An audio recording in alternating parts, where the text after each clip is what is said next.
بسم اللہ الرحمن الرحیم صلی اللہ علیہ یا سیدی یا حبیبی یا رسول اللہ صلی اللہ علیہ وآلہ آلہ وصحبہ وبارک وسلم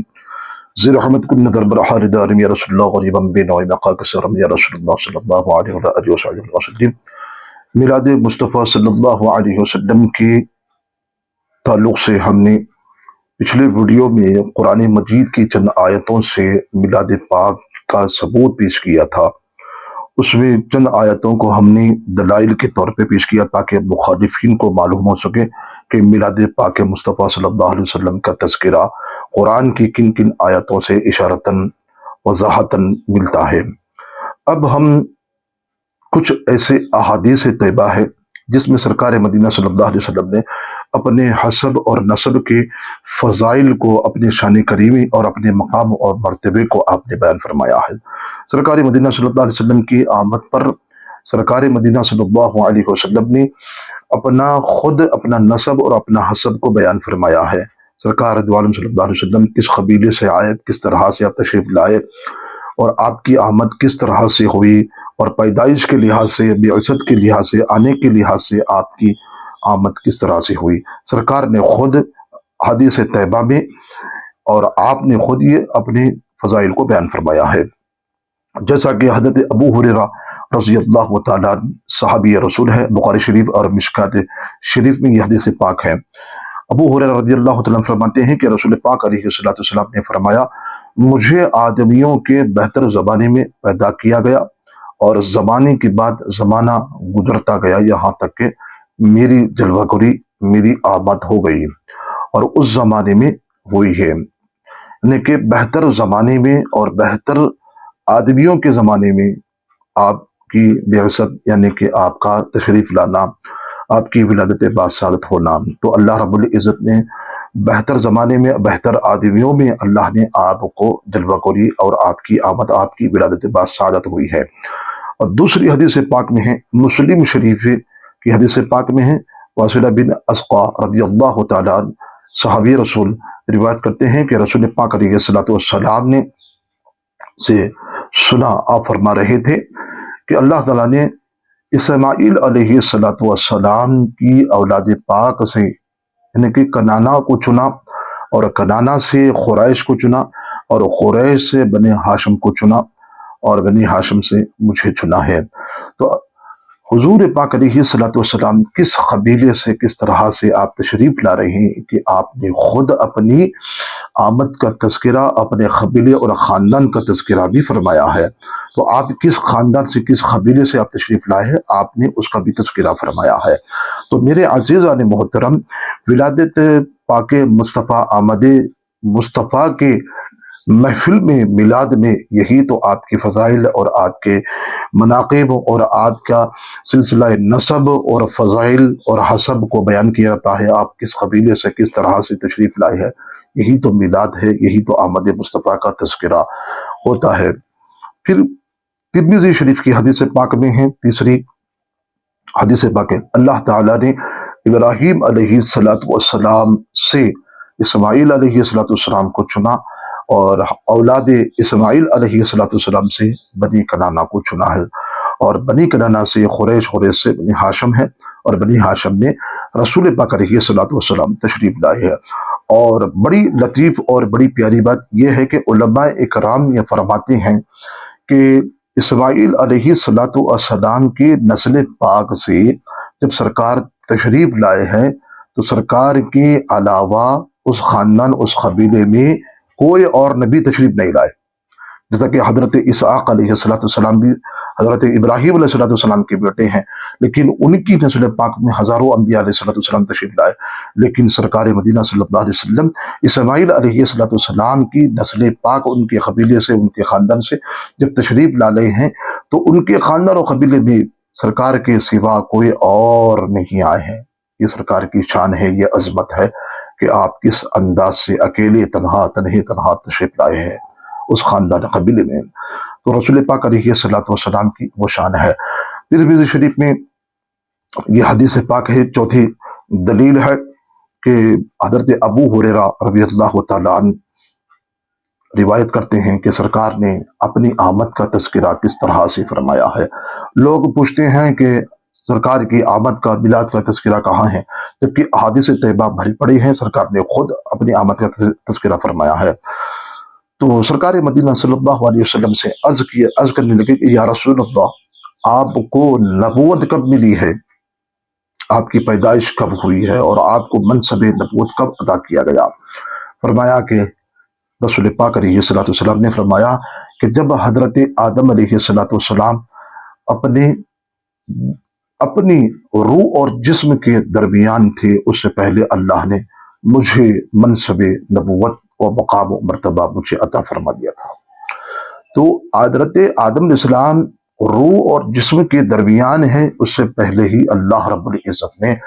رسول پاک علیہ الصلوۃ والسلام کو نبوت سے بھی سرفراز کیا، اور ان سے پہلے بھی آپ کو پیدائش کے فرما دیا ہے، یعنی کہ آپ جلوگر ہو چکے تھے، لیکن آنے کے لحاظ سے، پیدائش کے لحاظ سے تمام نبیوں کے بعد آخری نبی آپ ہیں۔ تو پھر پانچویں حدیث پاک یہ ہے کہ حضرت عباس بن ساری رضی اللہ تعالیٰ عنہ کہتے ہیں رسول پاک علیہ الصلوۃ والسلام نے فرمایا کہ میں اللہ تعالیٰ کے پاس اس وقت خاتم النبیین لکھا ہوا تھا، میں آخری نبی ہوں، میرے بعد کوئی نبی نہیں ہے، اور جو کوئی بھی آپ کے بعد کوئی اور دوسرے نبی کو نبی مانتا ہے تو وہ کافر ہے۔ تو لہٰذا آپ آخری نبی ہیں، آپ کے بعد کوئی نبی نہیں، آپ کے بعد کوئی امت نہیں، اور آپ کے بعد کوئی اسلام نہیں، آپ کے بعد کوئی اور قرآن نہیں ہے، آخری قرآن، آخری امت، آخری اسلام، آخری نبی،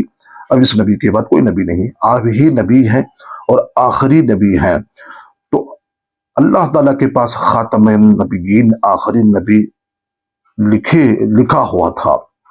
جب حضرت آدم علیہ السلام اپنی خمیر، اپنی مٹی میں گوندے ہوئے تھے، یعنی کہ آپ کو جسم مبارک کو بنانے کے لیے جب مٹی کو اکٹھا کیا گیا تو مٹی کو گوندا جا رہا تھا، تو اس وقت بھی میں تمہیں اپنے حالات کی ابتدا بتاتا ہوں۔ حضرت ابراہیم علیہ السلام نے کی دعا ہو، حضرت عیسیٰ علیہ السلام کی بشارت ہو، اور اپنی والدہ ماجدہ کا خواب ہو جنہوں نے میری ولادت کے وقت دیکھا تھا، اور ان کے لیے ایک نور نکلا ہے جس سے شام کی محل چمک اٹھے ہیں۔ دوستو، اس حدیث پاک کے رکھنے کے بعد ہمیں یہ بات ملتی ہے کہ آمد مصطفیٰ، میلاد مصطفیٰ کا ذکر سرکار مدینہ صلی اللہ علیہ وسلم کس انداز سے فرما رہے ہیں۔ میں آخری نبی لکھا ہوا تھا خدا کے پاس، پھر آپ یہ فرماتے ہیں کہ میری آمد کا تذکرہ حضرت ابراہیم علیہ السلام نے کعبہ معظمہ کی تعمیر کرنے کے بعد مقام ابراہیم پر کھڑے ہو کر میری آمد کا تذکرہ بھی آپ نے فرمایا، میری میلاد کا تذکرہ بھی آپ نے فرمایا کہ ابراہیم علیہ السلام کی میں دعا ہوں۔ پھر حضرت عیسیٰ علیہ السلام نے اپنی امت کے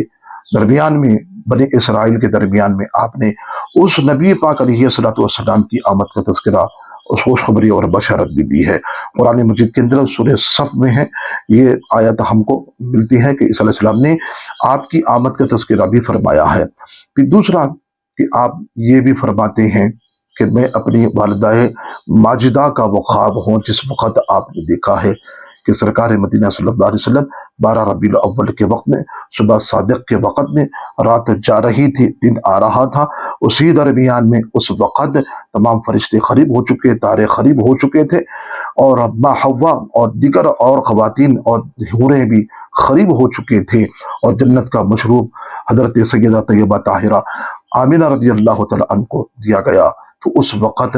آپ کی جب ولادت ہوتی ہے، تمام انبیاء علیہ السلام استقبال کے لیے کھڑے ہیں اور فرشتے بھی کھڑے ہیں۔ اس وقت حضرت سیدہ آمنہ رضی اللہ تعالیٰ عنہ کے بطن